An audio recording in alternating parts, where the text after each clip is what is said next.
It's possible that my faith in Harley Davidson dealerships has been restored.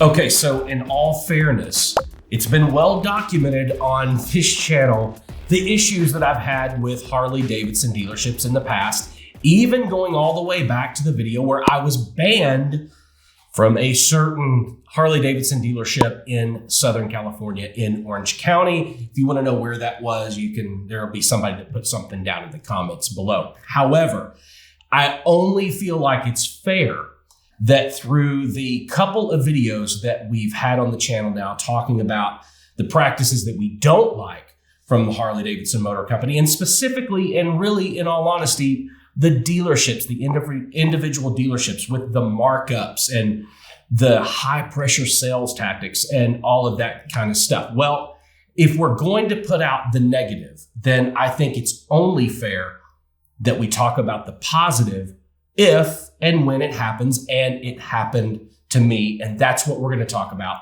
in today's video, because I think it's fair. You put out the bad, and then you got to put out the good as well. So if you guys are enjoying the content on the channel, don't forget, smash the thumbs up button, give the video a like, subscribe to the channel if you are not already subscribed to the channel. Leave a comment down below. These videos always get a lot of comments, so I'm anxious to see what you guys think about this. So, okay, this could be a really long story. I'm going to try really hard to not make it as long as it probably could be. But here's what happened. So we're here in Nashville. I've not made a lot of content since being back here in Nashville. I'm trying to change all of that. But nevertheless, I come out to the garage and I go to fire up the Pan America. Now, I had ridden the Pan America a couple of times, so I didn't think there would be any issue. It wouldn't start. So I'm like, oh my God, what do I do? So I plugged it in the tender. That didn't seem to work. It just wouldn't fire up, wouldn't start. The ignition thing wouldn't click over when you turn the power on. I thought it was the battery. I'm like, I'm at my wit's end. So I get on my phone and I look up and I call Boswell's Harley Davidson here in Nashville. And I talked to the service department. The guy's like, yeah, we know about, some of the problems that these things have. Why don't we just come get it and pick it up and, let us see what's wrong with it. And I'm like, okay. And of course, in my head, in my brain, I'm thinking, oh my God, how much is this going to cost? He's going to come get it and they're going to take it. Like, okay, I've got ESP. So you start going through all of these things when you've been completely done wrong in the past. It's almost like PTSD. So anytime I have to deal with the dealer, I have that PTSD. So he said, I'm going to come get it. I coordinated with him to come get it. He's on his way. I thought, okay, well, I do want to try to ride a little bit. So I'm going to hop over and jump on the Street Glide. Street Glide won't start. It's doing that click, click, click, click, click. And I'm thinking, I just rode this bike 2 days ago. Now, I know that we are kind of transitioning and it feels full-blown winter in Nashville right now. I mean, it's like 40-something degrees outside. It's raining. But I thought, okay, I know maybe it's the winter or whatever, but I just rode the bike a few days ago. Won't start. So I'm thinking, here I am. I literally have the guy from Boswell's Harley Davidson on his way with the trailer to come pick up the Pan America. And now the Street Glide won't start. And I can't ride a bike. I can't ride at all. I'm in a situation where all my bikes are down and will not start, won't run. Frustrated, as you can probably imagine. So the guy shows up from Boswell's and we load up the Pan America. We get it on the trailer and he goes, oh, make sure that you've got the key fob. Do you have the key fob to give to me? And I said, well, it's in one of the bags on the front of the bike. And he goes, okay, well, grab that real quick. So I grab it. And he goes, you know what? Let's try to start it just one more time before I leave. And I'm like, okay. Well, of course, once we have it loaded on the trailer, strapped down, I grab the fob, he hits the button, and the thing fires right up with no problem. It's that Midas touch, that some dealers have. Long story short about that is, and I'm going to do another video now that I've had the Pan America for 2 years. I'm going to do a video about all of my experiences over the last 2 years of owning the Pan America and if I'm still glad that I bought the Pan America, do I wish I would have done something different? That video is coming.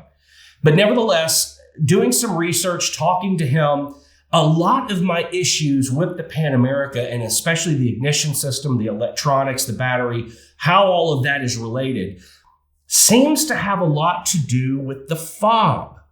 I've changed the battery in the fob and solved starting problems and electronic issues. I've also noticed that you don't need to keep the fob close to the motorcycle at all times. And a side note, I learned this when the battery went dead on my wife's Jeep Rubicon. We took it in, they replaced both batteries, they did all this, and he asked us a question before we left. And he goes, hey, do you by chance leave the key near the car? And I was like, yeah, I mean, we sometimes leave it in the car or, right near the garage. And he goes, don't do that, man. You got to take the key fob way away from the car, because the way these electronic ignitions work now with these key fobs is that they keep the engine, they keep the battery in a constant state of ready to start. So even though it doesn't look like anything's going on electrical, it's actually constantly keeping your car in a ready to start mode. Now, this may or may not be true with the Pan America, but I thought maybe this is something. So the last few days, I started kind of doing this thing where I will take the key fob in the house and not leave it in the garage, not leave it in one of the bags on the motorcycle. And every time I come out to start the Pan America starts. Problem solved, hopefully. One of the other things I've noticed is it was always losing time. I was having to reset the clock and do all of that is fixed. So side note, if you're out there and you own a Pan America and you're having issues, and what I've been kind of responding to comments on people's videos is change the battery in your fob. Make sure you are not keeping the fob close to the motorcycle. Take it far away from the motorcycle, bring it back, see if that solves your problem. Okay, back to the story. So we unload the Pan America and we put it back in, and the guy from Boswell's was just super cool. And I'm like, I've actually got a problem. The Street Glide won't start now. And he goes, put it on the battery tender, leave it on the battery tender for 24 hours. And he goes, you should be fine. It's probably the winter, everything going on. I was like, you know what? You're probably right. So, and now since the Pan America started, I can put the tender. I have 2 tenders, lost one of them. I don't know what I did with the other one. So that's what we did. We parked the Pan America back in the garage, and I hooked the battery tender up to the Street Glide. 24 hours later, I come back out and click, click, click, click, click, click, click, click, click, and it won't start. So then I thought, what's actually going on here? So I thought, okay, the battery tender's not working. I started doing a lot of reading online. Okay, is this a battery issue? Is the battery bad? Is it a bad cell? Let me try to jump start it. Didn't have a jump starter, so hold on. Just a second. I actually got on Amazon and ordered one of these, a Noco Boost Plus. It's got the things right there. And the Street Glide makes it very easy. You just connect it directly to the starter, and then the negative post, you go to like a bolt or something like that. It's right there on the engine, and boom, started it right up. So I thought, okay, awesome. So I let it run for like 5 minutes, and then I disconnected the Noco Boost, and the Street Glide died immediately, which everything that I read online means that you've got a bad battery. Great. So now I'm going to have to call the guy at Boswell's back, have him come all the way back to my house with a trailer to pick up the Street Glide, to take it in.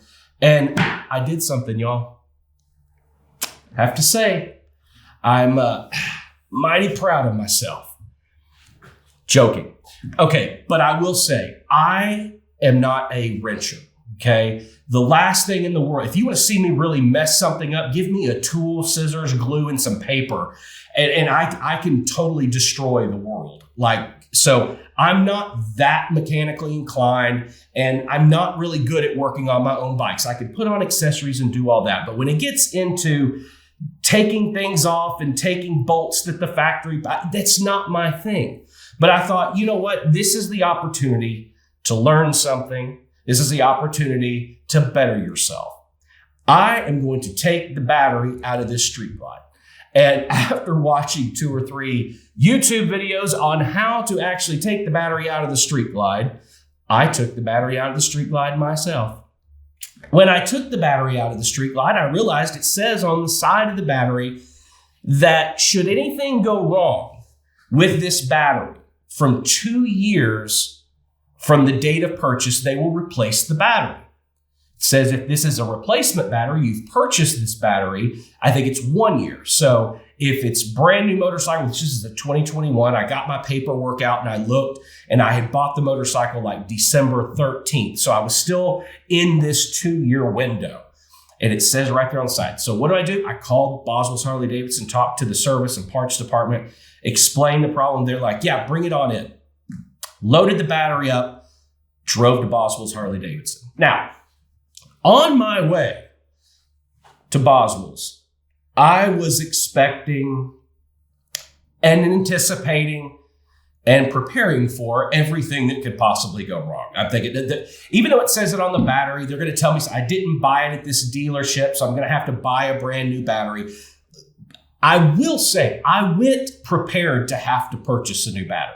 I was fully not expecting them to give me a new battery, even though that's what it says on the side, because again, this is just the kind of stuff we deal with some of the dealerships around the country. So I went prepared to buy the battery. I get there. The guy, I walk into the service department. I put the battery on. I said, here's what it says on the side. He goes, yep, that's what it says on the side. He goes, but in order for me to be able to give you a new battery, I have to physically test the battery on Harley's system. It will give us a printout of if the battery's good, if the battery's bad, what's wrong with the battery, how many volts will it hold. And if it doesn't pass the test, then I can give you a new battery, but that's going to take 2 to 3 hours. I was thinking, wow, okay, 2 to 3 hours. So me and my wife look around the store. We shop a little bit. It's a really cool dealership. They've got a cafe in there where they've got breakfast, lunch, dinner. It's a really cool dealership. Matter of fact, I need to go over there and kind of do a vlog around the dealership. A really cool dealership. So we look around there a little bit, and then we're like, you know what, let's go grab a Starbucks. So we went and we grabbed a Starbucks. We came back, and my wife and I were sitting in the truck talking, and I said, there's no, that you know as well as I do, that's going to come back. It's going to say that the battery's fine. It's another problem. I'm going to have to pay for the battery. And then I was like, maybe I should go ahead and use this opportunity, since I'm going to have to pay for a battery anyway, to upgrade to the new lithium battery and get rid of this old cell-based, battery that the manufacturers put in there. Because I've read really good things about the lithium batteries. So I walk in, and the guy says, hold on just a second. Let me run check and see if that test came back. He comes back with my battery and the little slip, looks like a receipt. And it, in fact, did fail, and the battery had gone bad. And he goes, look, we're going to go ahead and just replace this battery for you, because it is under warranty. You're within 2 years of purchase date of the motorcycle. I'm going to give you a battery. Blew me away right there. And I said, well, before you give me a new battery, let me ask you a question. I know they're more expensive, and I'm sure you're going to tell me they're better, but should I just go ahead and use this, maybe use the difference of what the old battery would cost versus the new one, and just go ahead and buy the new lithium battery? And he looked me dead in the eye and he goes, I wouldn't do it. To be honest with you, the batteries that the manufacturer puts in, he goes, they're actually, in my opinion, better than the more expensive lithium battery. And I thought, whoa, wait a second. This is contradictory to just about almost every interaction that I have had with a Harley Davidson dealership in the last 4 or 5 years.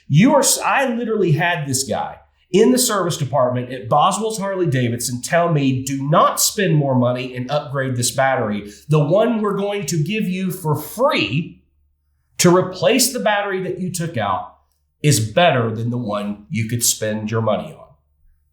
I have to say, again, like I said at the beginning of this video, I know it's long, but like I said, if we're going to talk about the negative, then we have to talk about the positive. It's just the fair and right thing to do. I had an amazing experience with Boswell's Harley Davidson in Nashville, Tennessee. Now, That being said, now that I'm putting this video out there, we're going to have a ton of comments of people that have been wronged by Boswell Harley Davidson, that have bad things to say, and they were treated horribly, and that's all going to happen. What I want you to understand and realize, just like the previous videos that I've made, is this is based on my personal experience that I had as a nobody. As they didn't know me from Adam. I had never been, well, that's a lie. I actually went to the dealership one other time because I went and looked around several Harley Davidson dealerships when we first moved back to go, okay, who is going to be my home dealership? I went to Boswell's. I went to Moonshine Harley Davidson. The one I haven't been to yet is a friend of mine owns the Harley Davidson dealership in Columbia. It's just a little far to drive, but we are going to make it down there and visit them as well. They've invited me down to show me the dealership, and I definitely want to do that. But I picked, because of where it is and located near my home, that Boswell's Harley Davidson I thought was going to be my home dealership. After this interaction and dealing with their service department, I can tell you that they are for sure going to be my home Harley Davidson dealership. Look, we've discussed in these videos, there are a lot of people that have problems with Harley Davidson corporate. I have some as well. When it comes to the financing side and Eagle Mark Bank and some things that they're doing and high interest rates and all of this, marking up the motorcycles. And I get it. Those are all still significant problems. But one of the things that impressed me about Boswell's is they didn't stand to make a penny off of me. Nothing. They could have very easily made up some excuse as to why that battery wasn't under warranty, or it was from California, and charged me for a battery. They could have even said, we're going to give you, but you really should be putting the new lithium ion battery, and that's going to be another $245. They could have done all these things, and they didn't. Why? I'm convinced that it's because of the mentality and the attitude of the people at the dealership. They didn't see me as a dollar sign when I walked in the door with a problem. They just helped me solve my problem to get me back out on the road. Isn't that the expectation that we have from these dealerships? I was certainly impressed, and that's where I'll be spending my time taking my bikes for service and being involved with that local dealership because of that interaction. Now, will every interaction that I have with that dealership go that same way and be that positive? I don't know. The numbers will tell you that no. Eventually something will happen. But for me, the first initial interaction with them was I had a problem, I needed help, and they helped. And they didn't charge me anything. They didn't charge me when they were going to come pick up the Pan America. The guy drove 17 miles with a trailer to come pick it up. Didn't say anything when it started up, and he didn't have to take it after all. And he goes, hey man, this worked out for both of us. I'm just glad it started. So through these two interactions, I have to say that I wanted to come on here and make this video and say that I had a positive experience. It's not fair to just come on when I have a negative experience and put that out into the world. It's also the right thing to do when you have a great experience that we put that out there as well. I'm anxious to hear what you guys think. Drop those things down in the comments below. Let me know what you think. If you've ever been to Boswell's Harley Davidson in Nashville, they're a big dealership. They do a lot here. And I know they used to have a couple different locations, and now they're just down to the one location. And I had to say I was impressed. It was a great experience. And I needed it because I feel like my faith in the brand was kind of depending on this interaction with this dealership. And I'm happy to say that maybe, at least for right now, my faith has been restored in Harley Davidson dealerships. Thank you guys for checking out this video. Let me know your stories down in the comments. You know, and I think that the other two videos have over 7,000, 8,000 comments. What I would love to happen in this video, since it's a positive video, we have something positive to say and think about.